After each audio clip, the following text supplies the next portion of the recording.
Hello, my name is Brittany, and I am a senior customer success specialist here at InspectPoint. Today on the webinar, we also have Jennifer Doyle. She will be monitoring questions as they come in. So today's webinar is getting to know InspectPoint support. So before we get started, just a few housekeeping things to keep in mind throughout the webinar today.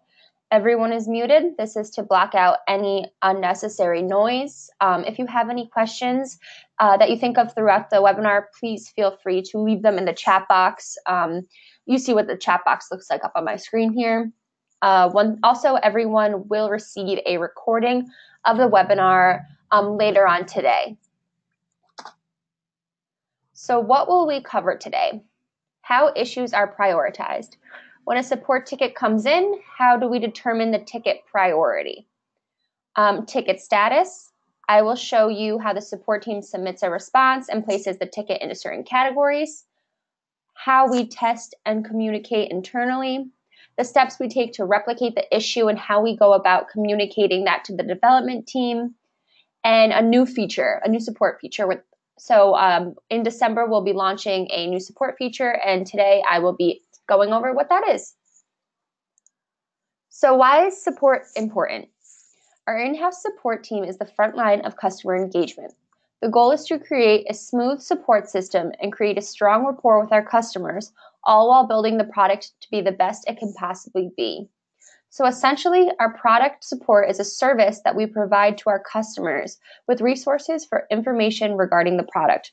The easier and more efficient our customers have it when it comes to their business, the more time they will save, in turn, being able to perform more inspections and ultimately grow your inspection business.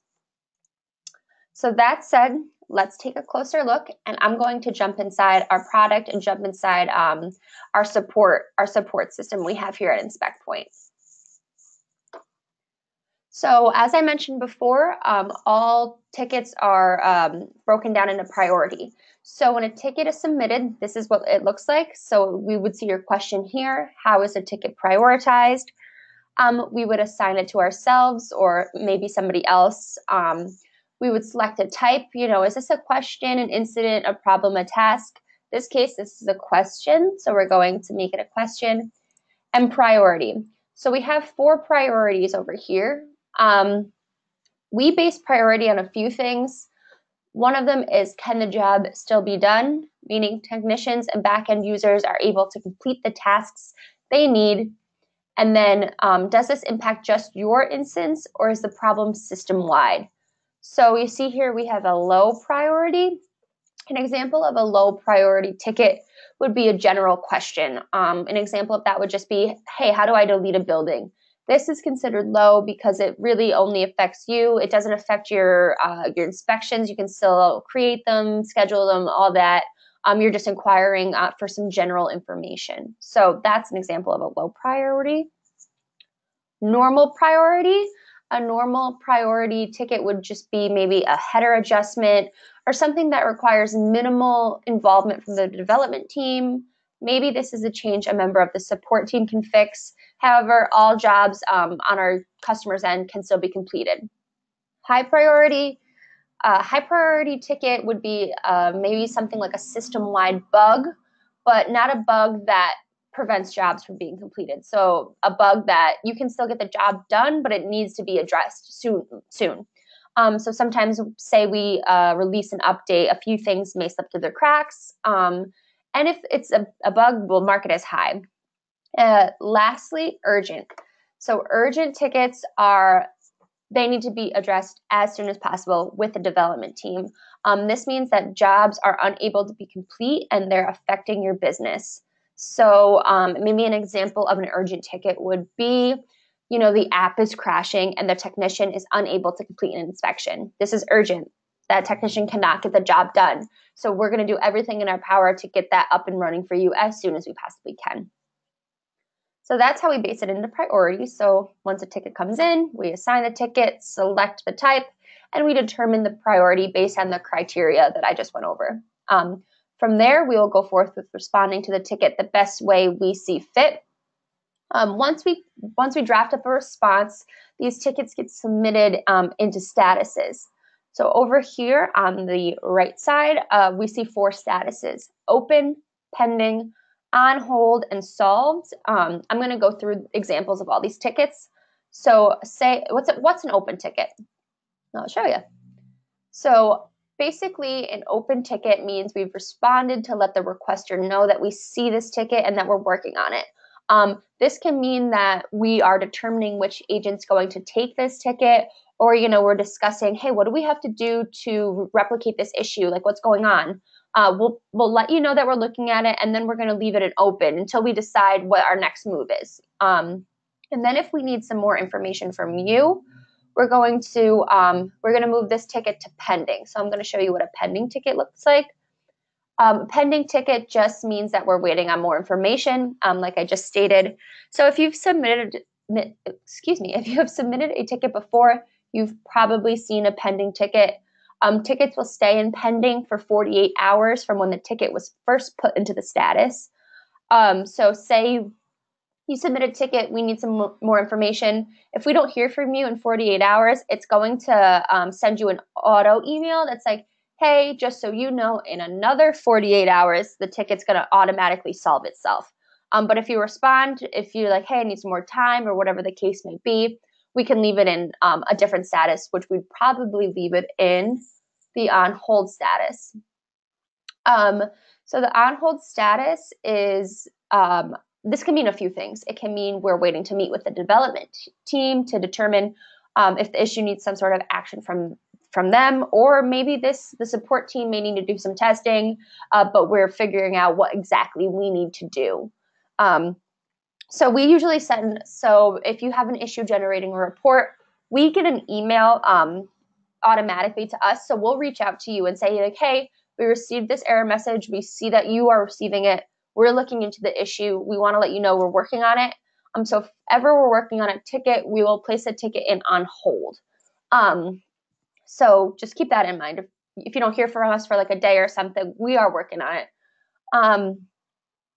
And then the next status is solved. So a solved ticket is just that, a solved ticket. So this agents will mark a ticket solved if they find they've answered any and all of the questions inside of the ticket. So here's an example. So say someone says, hey, how do I add a building? I'll respond, I've attached a link to the documentation, and then I'll attach the link. And I will always let you know that I'm going to mark the ticket solved. But I say, if you have any questions, respond to this email. So if I mark the ticket solved and you respond to the email, it's going to automatically open the ticket back up. So I'll see it.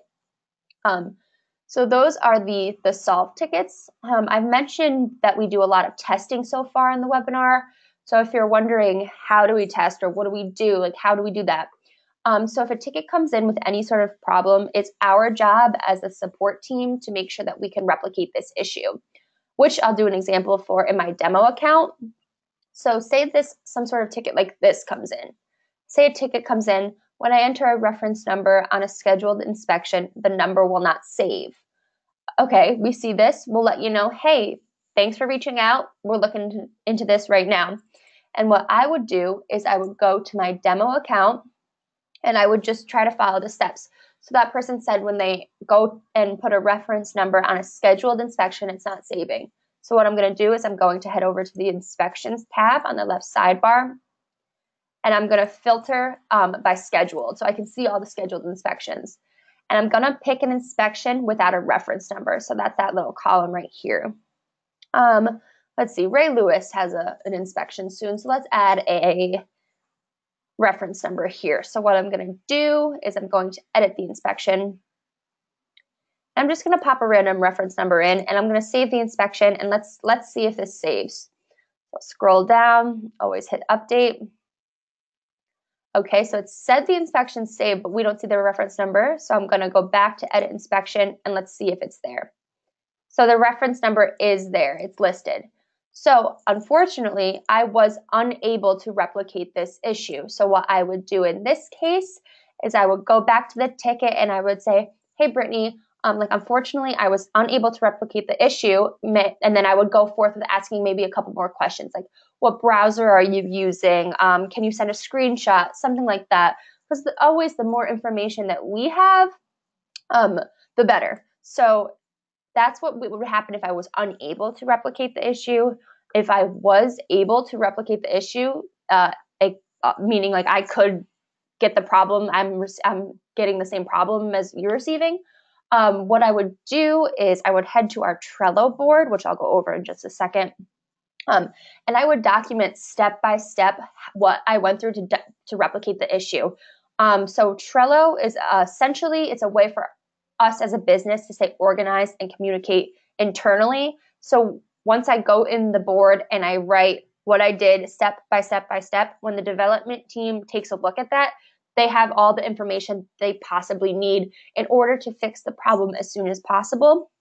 So I'm sure many of you have seen myself or Jennifer say we're going to add this to the product backlog. That's what we're talking about. We're adding the issue to the Trello board. We meet with our development team once a week to go over the backlog, and with them we determine timelines for releases and fixes. That's only if there aren't any urgent tickets. If there's an urgent ticket, we'll meet with a member of the development team as soon as possible to resolve the issue that's preventing your job from being complete. So if there's an urgent ticket, we're not going to wait until Friday to meet with the team. We're gonna get on it. We're gonna get it running for you. So that said, I wanted to show you the new feature that we're coming out with in December. It's going to go live, and that feature is live chat. So for 2 hours a day, 9 a.m. to 10 a.m. and then 3 to 4 p.m. Eastern Standard Time, we'll have a live chat open. This is a way for us to communicate a little bit more on a relaxed level than I feel like tickets are a little bit more formal. This is just kind of quick, like, hey, what's this? Or hey, how do I do this? Like really quickly. It would just be in your little web widget in your browser, in your back end down here. It would say live chat. So we really look forward to that. So keep your eyes peeled for some more information to come within the next few days. So that said, I kind of wanted to just give you a couple tips to really get the support like rocking and rolling the best way you possibly can. And one of those tips is leaving a detailed voicemail. If you happen to call when all agents are unavailable or after hours, be sure to leave a detailed voicemail. Let us know the issues you're experiencing. The reason for this is we can assign the appropriate agent your ticket. If there are a queue of calls when we come in the morning, the people who are going to get the callbacks first are the people who leave the detailed messages because we know the issue. We can set the priority. If you don't leave a message, the priority is going to automatically be low. And so just keep that in mind when you are, if you call and agents are unavailable or it's after hours. My next tip, and probably my favorite tip, is utilizing our help desk. So I'll show you what the help desk is, and this is going to be, a link to the help desk is going to be in the email afterward. So here's the help desk, and if you're looking for answers to basic questions, or even more detailed questions, because there's over 200 pieces of documentation within this help desk, head here, search, look around. Even if you're not looking for something, if you're just trying to get to know InspectPoint a little bit more, head to this page. See, it's broken down into categories like, maybe you're a little rusty with the app because you usually you're a back-end user. Head to the mobile app section, read up on it. There's tons of documentation. This is my favorite probably because we've worked really hard on it. But yeah, head here, and you can even hit our support widget here and search through documentation as well. And if you can't find anything, always write to our support. And most of these pieces of documentation have roughly like a 45 second video to go along with them. So yeah, this is our help desk. That said, I'm going to pop back over to the slideshow, and I'm going to see if there are any questions. Let's see here. Hey, Jennifer.